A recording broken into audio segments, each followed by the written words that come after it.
Good day everyone, I am Ryan D. Bornea and I'm from Group 7 and I am one of the reporters that will be discussed about the DepEd Order number 44 series of 2021, which is the policy guidelines on the provision of educational programs and services for learners with disabilities in the K-12 basic education program. DepEd Order number 44 series of 2021. These policy guidelines shall provide an overall direction and guidance in the organization, management, and implementation of appropriate programs, services, and interventions for learners with disabilities at the different levels of governance in the department.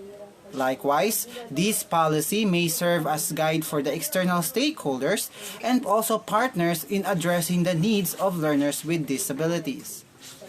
This is anchored on the Inclusive Education Policy Framework for Basic Education under Annex number 5 of DepEd Order number 21, Series of 2019, which provides an overall framework for the implementation of the programs that promote inclusive education, such as, but not limited to madrasa education, indigenous peoples education, special education, alternative learning system, and the special curricular programs.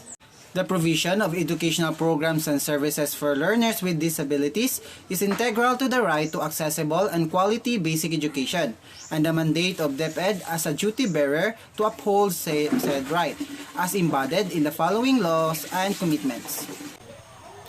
The 1987 Constitution prescribes the state to protect and promote the right of all citizens to quality education at all levels and to take appropriate steps to make such education accessible to all, based in the given Article 14, Section 1. Further, the Constitution directs the state to establish, maintain, and support a complete, adequate, and integrated system of education relevant to the needs of the people and society. Article 14, Section 2. It is also there to provide adult citizen, the disabled, and out-of-school youth with training in civics, vocational efficiency, and other skills.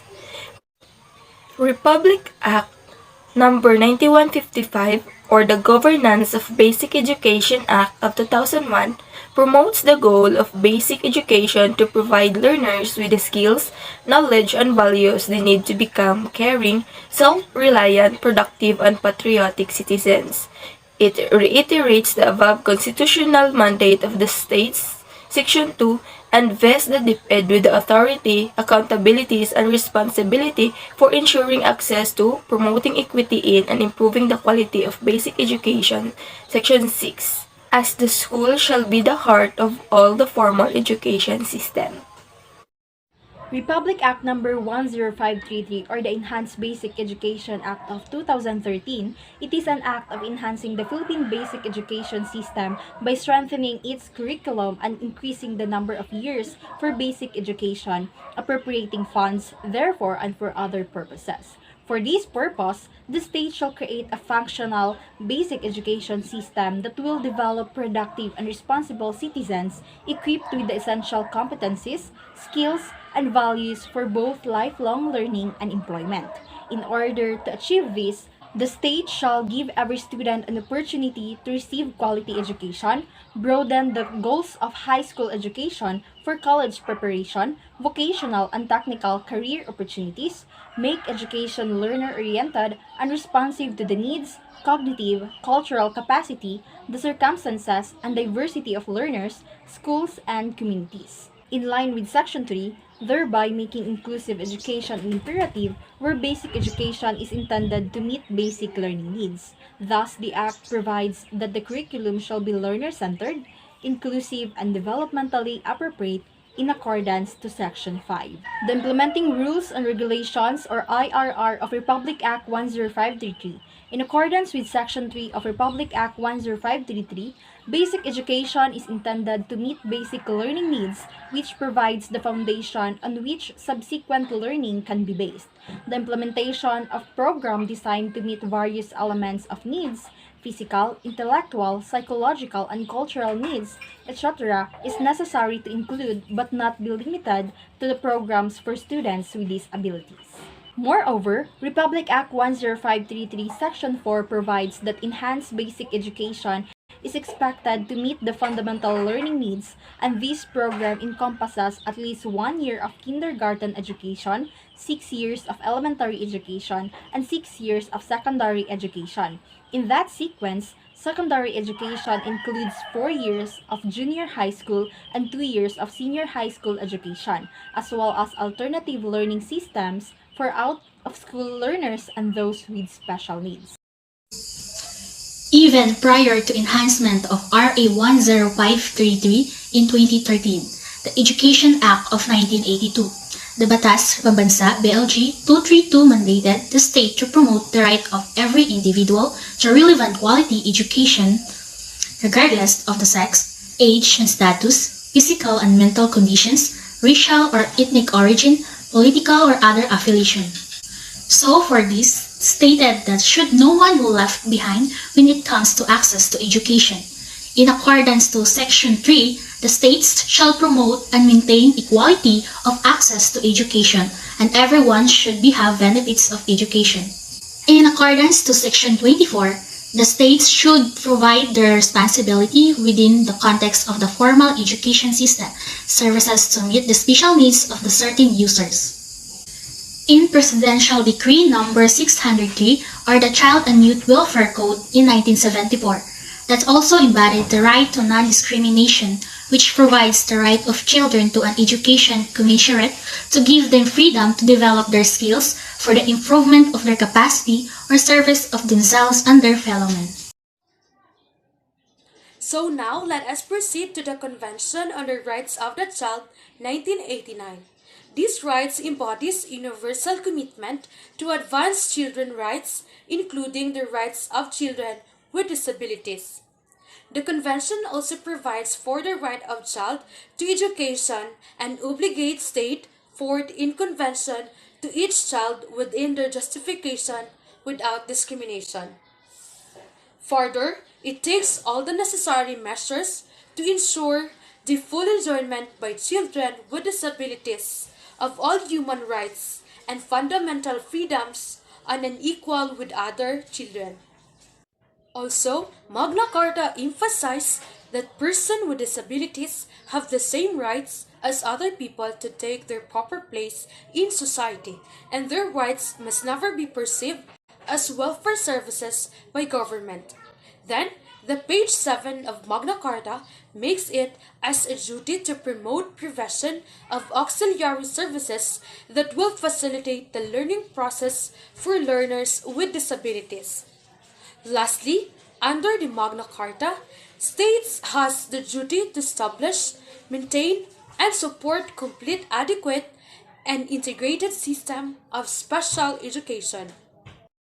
The Magna Carta obligates the national government to allocate funds necessary for the effective implementation of the special education program nationwide, while the local government units may likewise appropriate counterpart funds to supplement national funds. It also further makes it duty of the state to provide persons with disabilities with training in civics, vocational efficiency, sports and physical fitness, and other skills, and also to develop non-formal education programs intended for the total human development of persons with disabilities. Further, the Magna Carta, as amended by RA number 10754 in 2016, or an act expanding the benefits and privileges of persons with disability, or PWD, provides that educational assistance shall be granted to PWDs for them to pursue kindergarten, primary, secondary, tertiary, post-tertiary, and vocational or technical education in both public and private schools, through the provision of scholarships, grants, financial aids, subsidies, and other incentives to qualified PWD, including to support for books, learning materials, and uniform allowance to the extent feasible, provided that the PWD shall meet the minimum admission requirements. In accordance to Section 3, recently, RA 11510, or the Alternative Learning System Act, was enacted on December 23, 2020, aiming to, among others, design specialized programs for learners with disabilities, taking into consideration the different levels of learning, needs, and other functional difficulties in the development of instructional materials and learning resources in accessible format. Batas Pambansa 344, known as the Accessibility Law, focuses on enhancing the mobility of persons with disabilities by requiring certain buildings, institutions, establishments, and other public utilities to install access facilities and other devices. This is to promote the realization of the rights of persons with disabilities to participate fully in the social life and the development of the societies in which they lived in, for the full enjoyment of the opportunities available to other persons. The United Nations Convention on the Rights of Persons with Disabilities.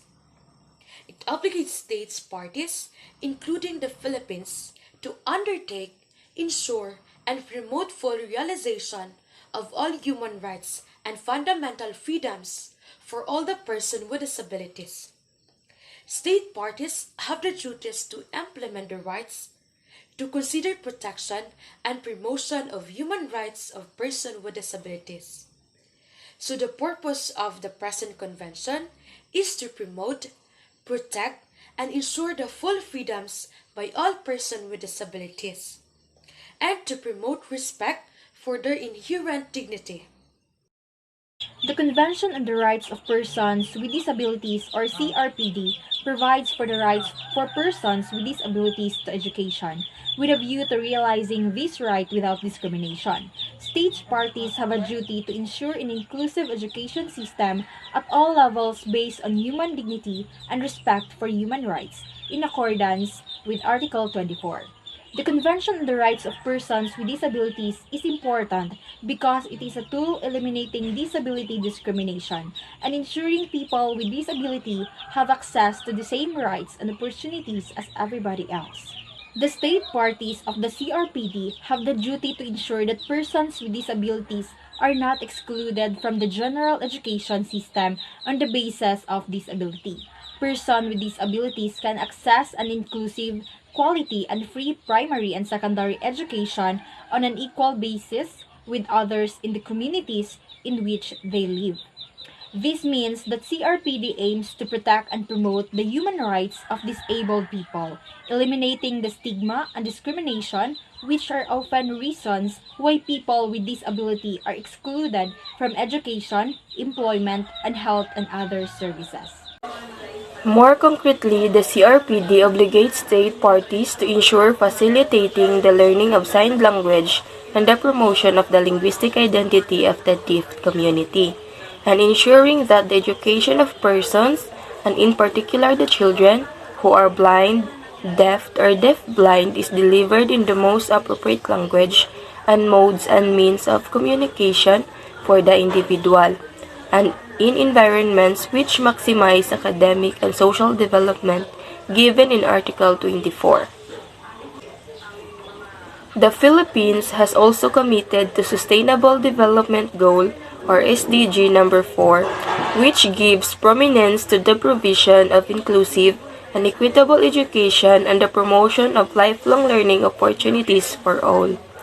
The goal of SDGs strongly supports the reduction of persistent disparities in education. The ancient strategy to make right real for persons with disabilities looks into the expansion of early intervention and education of children with special education needs.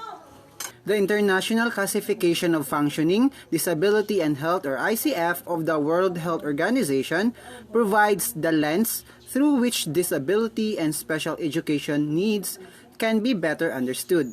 It emphasizes that disability is created when the interaction between the environment and the unique condition of learners is poor.